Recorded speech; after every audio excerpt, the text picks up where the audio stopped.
tell wild animals. Alright, who would like a walk in the jungle? I know I wouldn't. For starters, there are a million creatures there, most of whom can take my life. And for the second reason, I barely know them. And since I am perhaps too naive to read an encyclopedia, I am going to read Carolyn Wells' poem, How to Tell Wild Animals, to know all about them. Before we begin, some background info on Carolyn Wells. An American authoress, she is very famous for writing children's literature. She has written popular mysteries and humorous verses and has enjoyed a lot of fame. When starting her poem, she begins with the king of the jungle. She says, if you happen to be in a jungle in the Eastern Hemisphere, if you ever reach there by chance and happen to move ahead, be careful. Because if you find yourself having a heart attack from loud roaring, know that it is the lion. Because rest assured, even if a lion is a type of cat, it is not exactly the kind-hearted sweet animal that purrs at you when you pet it or hisses because it smells the dog on you. No folks, the Asiatic lion's roars are befitting that of a king.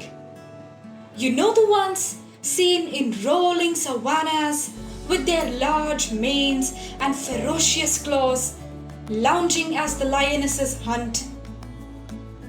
Please don't mind my shuddering. First animal, lion. Done. Next on the list to be identified, tiger. This might be a tricky one. Perhaps you are wondering about the jungle, and the next thing you know, you are lying flat on your back. A set of sharp fangs are in focus. They are the last thing you see. You wonder in silence as you scream internally, who might have done that? The correct answer, folks, I am sad to tell you, is the tiger. A majestic creature with black stripes on a yellow coat and paws that can kill. Is it just me, or is the jungle just a place for supremely wild cats? Okay, next on the list, leopard. Say you are strolling or taking a casual walk. Suddenly, something leaps up at you. It's a blur, but you manage to see some black spots.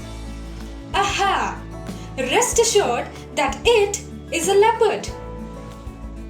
A fine creature of strong sinews, the leopard is agile, ruthless, and ferocious. So, if you think crying to your mom will save you from the trouble, I have bad news. The leopard doesn't care. In fact, the more you cry, the more it attacks. Another wonderful member of the cat family. Next on the list, bear. Perhaps this has been too dark. Perhaps you need a hug. Don't worry, here's a bear for you. It will wrap you in a tight embrace, perhaps for slightly too long. And when the familiar feeling of comfort slips into suffocation, you will know you have encountered another one of nature's deadly killing machines. Because that's how a bear kills. Got any doubts? The bear is more than happy to give you another demo. I think we should pass on that offer. From these lovely animals, the poetess then takes us to two more marvels of the animal world, the hyena and the crocodile. Well, how do you differentiate between them? No, one's a land animal and the other some form of amphibian is not the correct answer. Only a novice might say that. But crocodiles cry and hyenas laugh, both obviously while killing you. And that right there is all you need to know. Oh, and one last animal to identify. It is small, It is like a lizard, but it isn't really a lizard. It doesn't have ears. It doesn't have any wings. It's arboreal, meaning it lives on the trees. And if you look at it and can't see it, it's because it has used its superpowers to blend into the background. And that magician right there is the chameleon. Know all about these animals? Perhaps you are ready now for a walk in the jungle.